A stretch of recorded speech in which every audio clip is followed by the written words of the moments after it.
2002, you did a celebrity boxing match with Todd Bridges. I interviewed him about this. He said that before the fight, he told you, I'm not going to lose, Ice. I'm not going to lose. Oh, we said a bunch. We were drunk in the bar that night. Look, dude, I'm not losing on national TV. They said, you better be ready.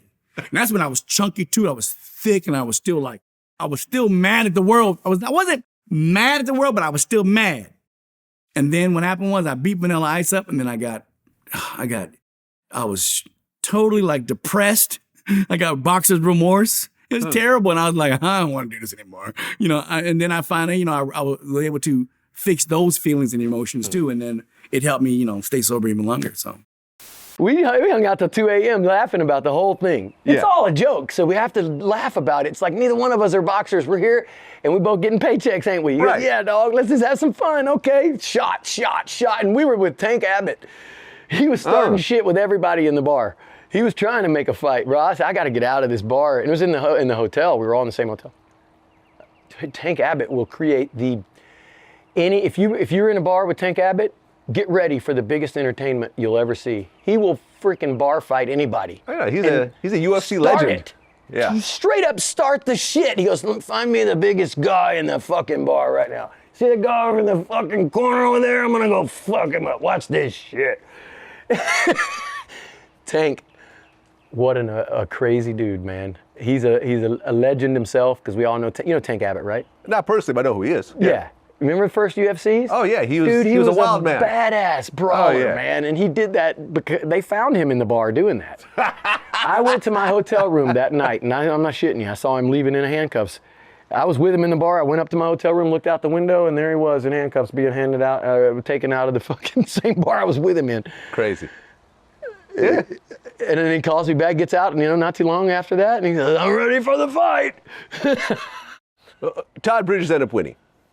Huh? Todd Bridges ended up winning. Yeah. Yeah. Which neither one of you guys are boxers, matter, so it's brother. whatever. It doesn't matter. We were having a good time getting paid, and neither one of us are boxers. Who gives a shit? What about it? Fun time. Entertainment. I also did a bunch of other shit, celebrity stuff that was just like, you know what? Paychecks are fun. It always leads to adventure. Like, I really enjoyed going on Surreal Life. And people don't understand it. They say, why would you do that? And I'm like, because I get to hang out with fucking Ron Jeremy, dude. I don't have any other opportunity to hang out with Poncherella from Chips. Yeah. And Ron Jeremy. Right. Bridget Nielsen, Flava Flav, all these people that I get to be on there. Todd Bridges was on that too, right? Todd Bridges, everybody. Yeah, and then... Mini-Me. Vern Troyer. And what's the name of Sean Willis? Oh my God, and there's a lot of them died. China, she was on there with us. Yeah. Ron's in prison. He has dementia now. Does he? Yeah, well, he got convicted for a bunch of rapes. I couldn't believe that. But then what happened was, after they put him in prison, they basically confirmed that he has complete and total dementia. He's just totally not there, so he was put in like a medical, institute, a medical facility, like a prison medical facility. His mind is completely gone.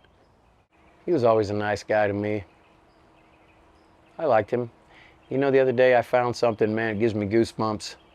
I was looking in my office, and I cleaned out one of my desk drawers I haven't cleaned out in probably 15 years or more. And I pulled out a check that Ron Jeremy wrote for Little Smiles. It's my charity for terminally ill kids that I do here in Palm Beach. I've raised $2 million a year for this charity. And he came out one year and says, I really love what you're doing with these children, and I want to donate some money. I never cashed the check. I forgot. I left it in my drawer. And I'm still associated with all the Little Smiles, and I sent a picture to Chip, the guy who owns Little Smiles, with me, and I was like, look what I found in my drawer, a picture of Ron Jeremy donating money for a charity, Little Smiles. I said, you know what? I don't know what happened with him and all of this weird stuff with, it all went down during that Harvey Weinstein time, and everybody, and going down. And then I hear Ron Jeremy, and I don't know, man, it's weird because why would a porn star rape anybody getting all that pussy his whole life, It made no sense. So I couldn't, and I knew him from living with him, Surreal Life for like 2.5 months. So, I knew the guy, and I could never see him doing that or anything. And he was as weak as a, anything you could ever see. Like any girl could probably whip his ass. I mean, like seriously. Right, he was overweight. He was short. such a wimp, man. Like the biggest. What? How could he? It doesn't make sense to me. And I'm just calculating it in my brain. But I don't know anything. No disrespect to anybody. It's just me kind of pondering. But I don't know. Poor guy ended up like that. That's pretty. Ugh. The first porn movie I'd ever seen in junior high. Yep. My friend Mark Avanesian gave it to me. You remember it? I remember this. Ron Jeremy. It was called Springtime in the Rockies. Yeah. Right? We gave it to me on a VHS, like a copied VHS tape. This is the first and only time I've ever seen this, right? You gotta understand, the first porn movie a teenager ever sees, it's got Ron Jeremy, and he's like, there's this scene where he's watching like his wife, like, have sex with some other girl, and as he's watching it, he starts to like jack off, and then he gives himself head. And I've never seen that since. Isn't that great that you can do that? It was, You mean you haven't tried it? I'm not, I can't try it. I'm just not built for that activity. Like, you know, I don't have the hardware. You know what I'm saying? I'll put that out there. You know what I'm saying? Man. I don't have the hardware to give myself head. But he did it.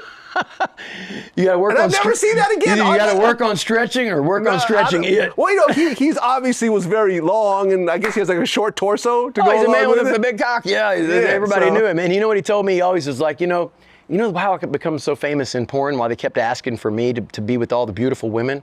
I go, why? He goes, because I'm ugly. I go, what do you mean? He goes, nobody wanted to see the hot, ripped guy that we all knew could get the woman. They want to see the average guy because they can. He told me this on Surreal Life, and I'm like, he wants to see the average guy that they feel like they could get a chance, like they could actually see themselves with that beautiful, hot woman. And so that's why it made it more appealing for Ron Jeremy, the ugly guy with the big cock, to get in there than the handsome guy. You know? I mean, he had a big gut, he had a fat stomach and everything. He goes, you know, I was a hairy. professor at college. Oh, I didn't know that. Before this. And I go, what? I go, that's interesting. No, yeah, he was a professor, man. And he had a pet turtle. Okay. This guy was, I don't know, man, legend.